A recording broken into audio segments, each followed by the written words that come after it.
til det, der har jeg opskrevet den her kriteriefunktion, som står her. F x, y er lige med 2x plus 4y minus 8.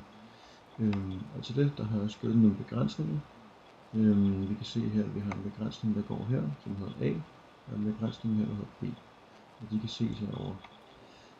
Udover det, så har jeg også sagt, at x er større end 0 eller lige 0, og y er større eller lige 0.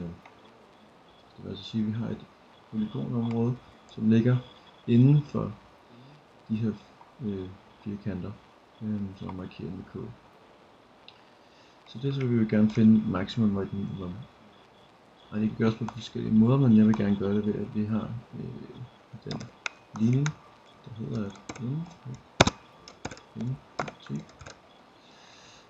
er lige med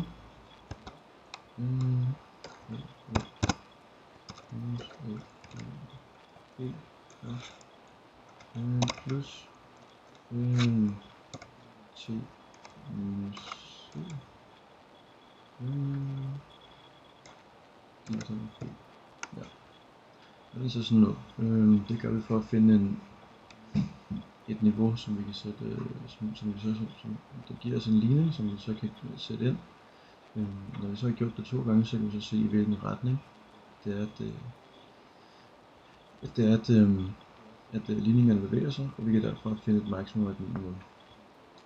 Det første vi så gør, det er at vi vælger et niveau, som man tænker er passende, som ligger inden for polygonområdet, sådan cirka det omkring. Det vil være fint. Jeg har valgt 24. Og det vi så gør, det er at vi siger, at vi har vores A, som står her, og vores B, som det her, og vi har et C, som er minus 8. Altså A er 2, B er 4, og C er minus 8. Så det vi gør, det er at vi siger minus 2, divideret med x, plus 24, som er det niveau, minus 8, divideret med 4. Og det kommer så til at se således ud. Kan det passe? Skal vi se, det der er ikke noget. Det skal lige være sådan her.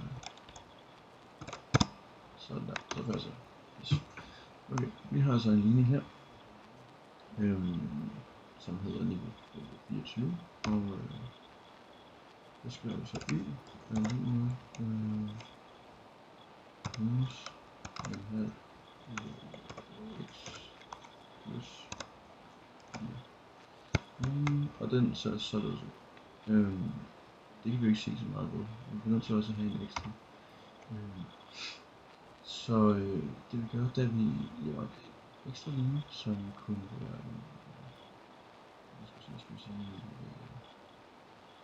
lad os bare sige 32.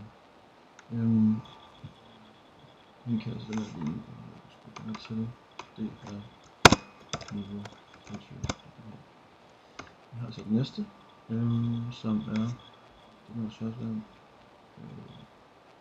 minus en halv x plus 33 minus c, som er 8, minus 8, divideret med 4. Og så har vi den her linje, og vi siger så minus 5x plus 6. Okay, så kan vi så ud fra de her to linjer, eller de her niveauer, niveau 24 og niveau 32, så kan vi så se, at ligningen, når når n-værdien 10, den stiger, altså bevæger sig i den her retning.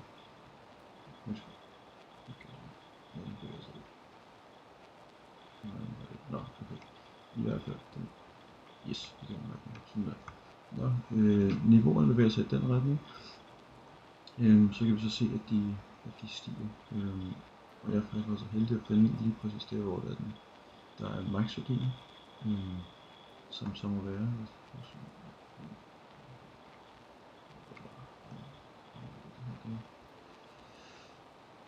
Sådan der.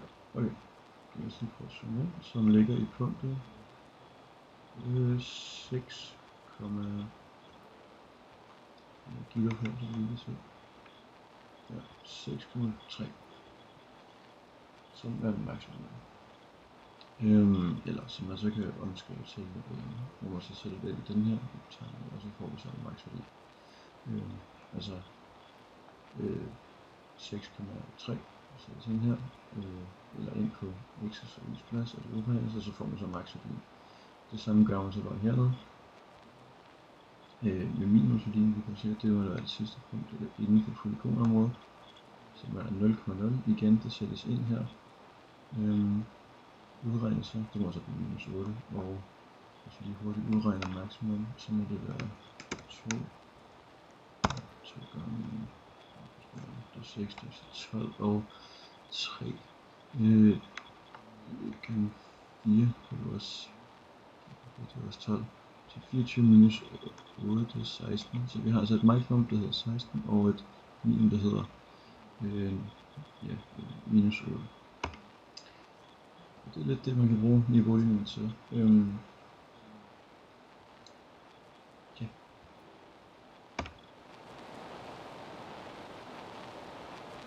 Okay, jeg vil gerne forklare lidt om eksamensspørgsmål nummer 10, der handler om stokastiske variabler, tætheds- og fordelingsfunktionen. Og hvis vi starter med fordelingsfunktionen, så er fordelingsfunktionen, som vi kan se på de her grafer, så den her linje, der går her, begge to. Og det egentlig handler om, det er, at vi kan se, at der er dataen herover blevet grupperet mere end dataen her. Det er den samme mængde data, men de er bare de er grupperet mere. Og det vi kan bruge det til, det er, at vi kan se, at en større procentdel af dataen ligger inde under vores fordelingsfunktion. En tæthedsfunktion er noget lidt andet. Det vi ser her, det er en tæthedsfunktion. Det vi kan bruge den til, for eksempel, det kunne være, at vi gerne vil finde ud af, hvis vi prøver at skrive det, hvis x er sådan. Så altså hvis x er større end 0 i den her den her notation, så vil man kunne gå ud fra 0. Det er et punkt, vi kan vælge, og så sige, at x altså skal være større end 0, og det må så være alt over 0 og lige med 0. Og det kan vi så skravere og sige, at det må være 0,5. Sådan der, 0,5, da det var halvdelen, den 0 ligesom er midterpunktet. Så kan vi gå videre til stokastiske variabler. Stokastiske variabler, det er data, som man har indsamlet, og som kan deles op i to forskellige grupper. Der er de ikke grupperede og de grupperede dataer,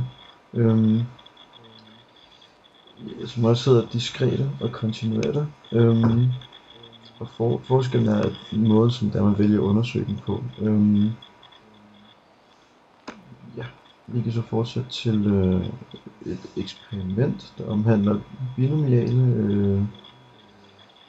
binomialfordelingen, hvor jeg skal forklare lidt om, hvad N og P er. Og til det, der har jeg valgt et eksperiment, hvor vi kaster med en terning. Den terning, den kaster vi 4 gange, og vi vil gerne finde ud af, hvad chancen for at slå 6 er, som så er vores succes. Vi kan jo starte med at sige, at slå en 6'er, det må være, eller chancen for at slå 6, det må være en sjettedel. Og værsgo, det må være 5 sjettedele, da det er jo sådan set bare alt andet. Yes, og nu skal jeg lige have sådan lidt.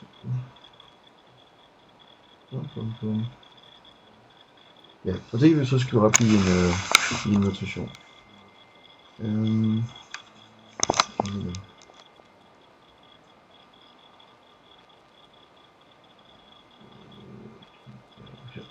Okay.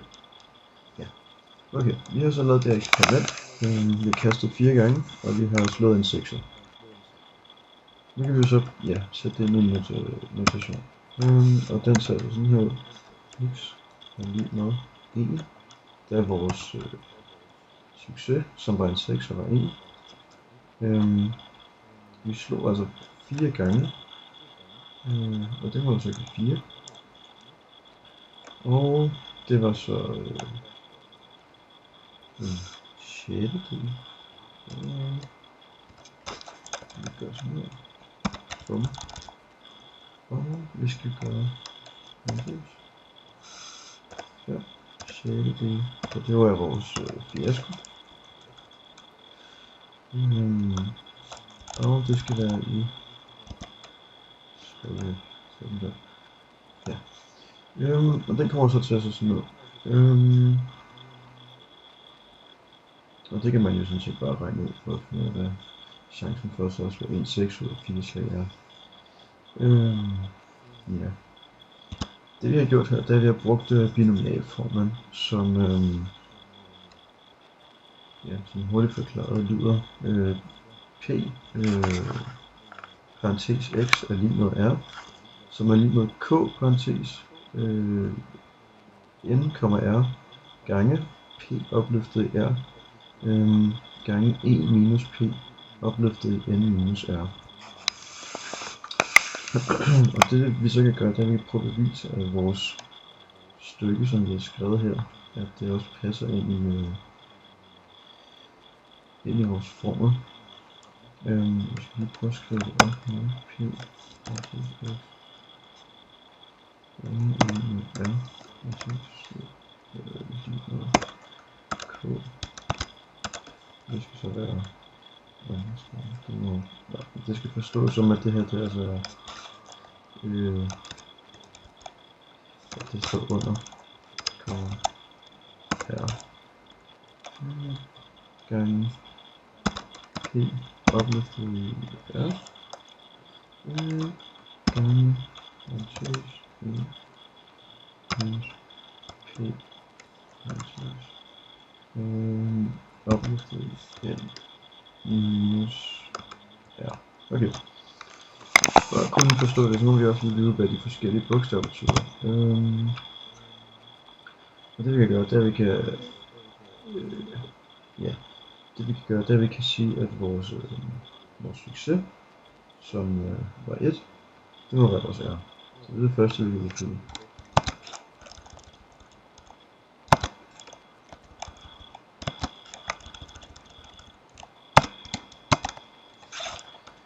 Så vores n, det er hvor mange gange, da vi har slået med terningen. Vi har kastet 4 gange, så der skriver vi 4. Og der. Og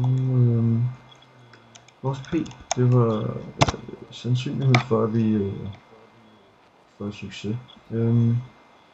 Og det var jo en sjettedel. Så vi skal sige og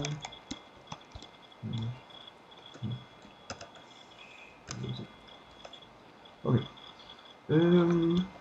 Det vi skal gøre, det er, at vi kan starte med at udregne k, som også skrives som skal vi se. Ja, som når man udregner, så skrives det som fakulteter. Og det er lidt svært at forklare, men det bliver altså 4 i sidste ende. Det skal så gange på en sjettedel i første, og første er jo sådan set ligegyldigt, det giver det samme. Og så 1 minus en sjettedel, det bliver så til 5 sjettedel. Og opløftet 4 minus 1, det må så give 3. Så. Og så har vi sådan set bare bevist, at det her, det er det samme som det her. Yes.